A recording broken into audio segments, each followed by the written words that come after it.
C'est la débandade. En politique, ils appellent à l'unité pour le vote de confiance. Donc on s'en serait douté, hein.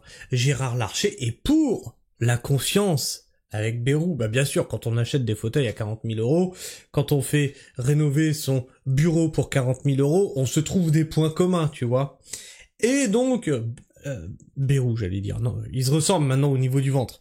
Larcher appelle à un socle commun pour une alliance pour la confiance. On va faire le tour de tout ça. Alerte, info, Gérard Larcher appelle à voter pour la confiance du gouvernement Bayrou. Jusque-là, rien de choquant, c'est plutôt logique qu'il appelle à ça, puisque c'est son gouvernement.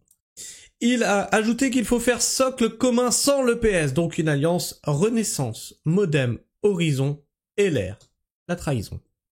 Si ces gens-là votent la confiance, vous saurez quoi voter en 2027. Équilibre. Le sujet, c'est pas François Bayrou. Le sujet, c'est la France. Et c'est autour de la France. Et pour... Justement, le sujet, c'est la France, Gérard. La France que vous avez trahie, la France que vous avez foutue à terre. Et vous arrêtez pas de nous bassiner avec l'Europe. Alors arrête de parler de la France. Sors de l'Europe si tu veux parler de la France. Ça commencera déjà par quelque chose de concret. Vous pouvez pas nous bassiner avec l'Europe, et dès que ça vous chante, nous dire que le sujet c'est la France.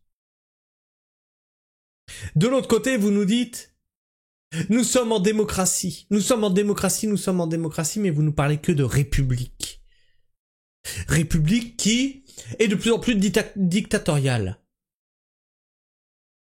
La démocratie, elle est où? Ah, on a le droit de vote tous les 5 ans, waouh! Et on a le choix entre des têtes de nœuds qui ne nous représentent pas. La preuve est là. Pour la France que nous devons nous déterminer dans les jours qui viennent.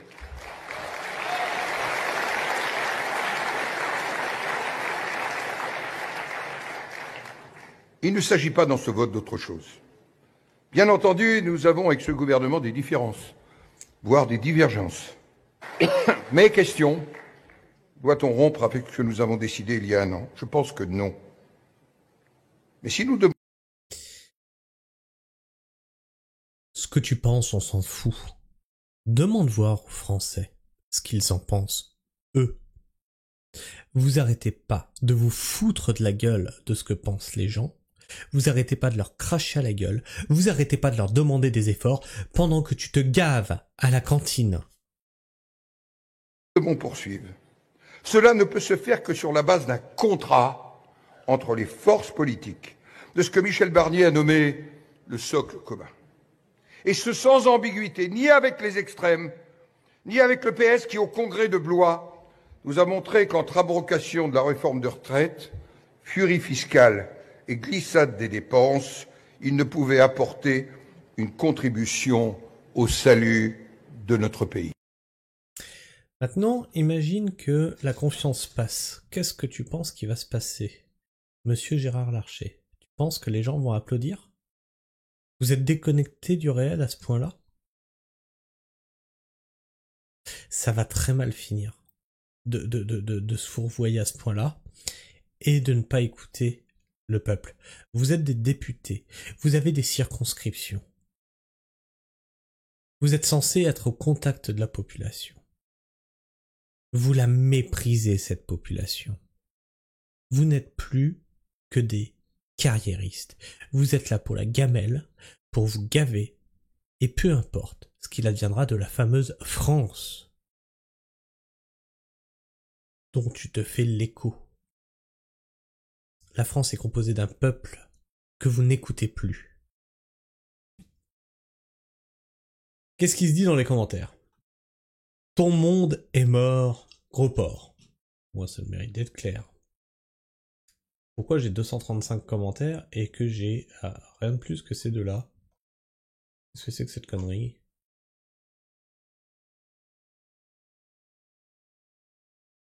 Je rafraîchis la page parce que c'est bizarre que j'ai pas plus de commentaires que ça. Allons bon. Et puis maintenant, ça va mettre 3 heures à charger, c'est ça l'histoire?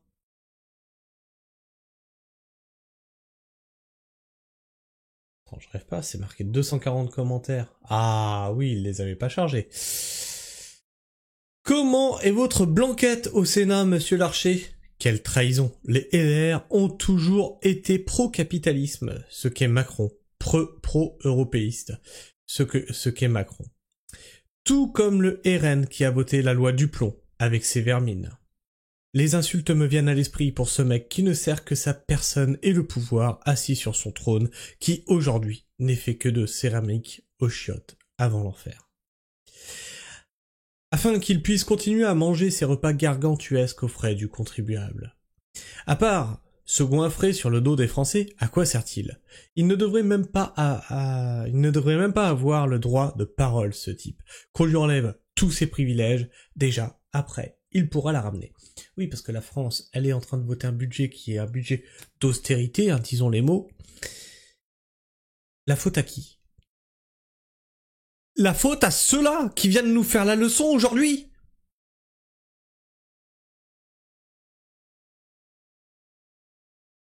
C'est la panique totale, c'est bon signe. On n'a pas fini de se marrer. Je dirais pas que c'est bon signe.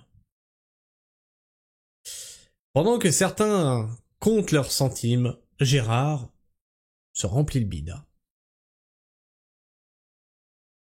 Comment peut-il parler de la France? Il fait de la politique depuis toujours et il a largement participé à la situation actuelle. Je suis tout à fait d'accord avec vous, monsieur.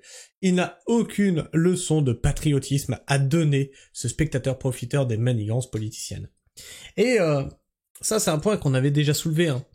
Il joue pas mal maintenant sur la fibre patriotique. Oui, si vous êtes des vrais patriotes, si vous aimez vraiment votre pays, mais mec...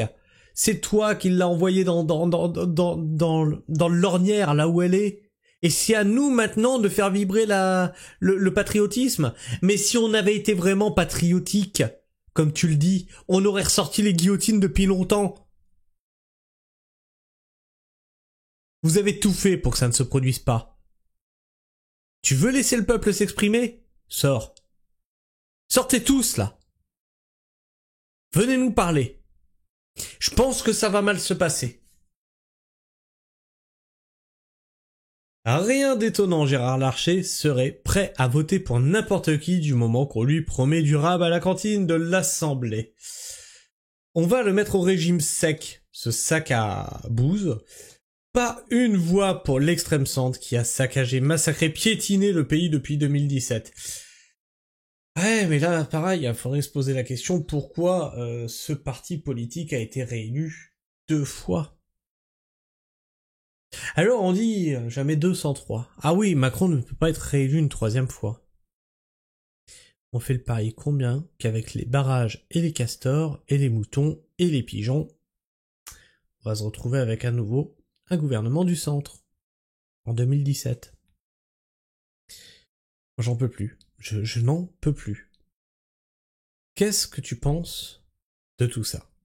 N'hésite pas à me le dire dans l'espace commentaire, à me partager ton avis, ton opinion. Si tu es encore là en fin de vidéo, abonne-toi! Abonne-toi, ça coûte rien, c'est gratuit, ça fait plaisir. Et tu peux partager cette vidéo, la liker ou la booster. Ça lui permet d'être plus présente dans les algorithmes de YouTube. Sur ce, moi je vous fais la bise, prenez soin du sol. Et restez pragmatique. Ciao.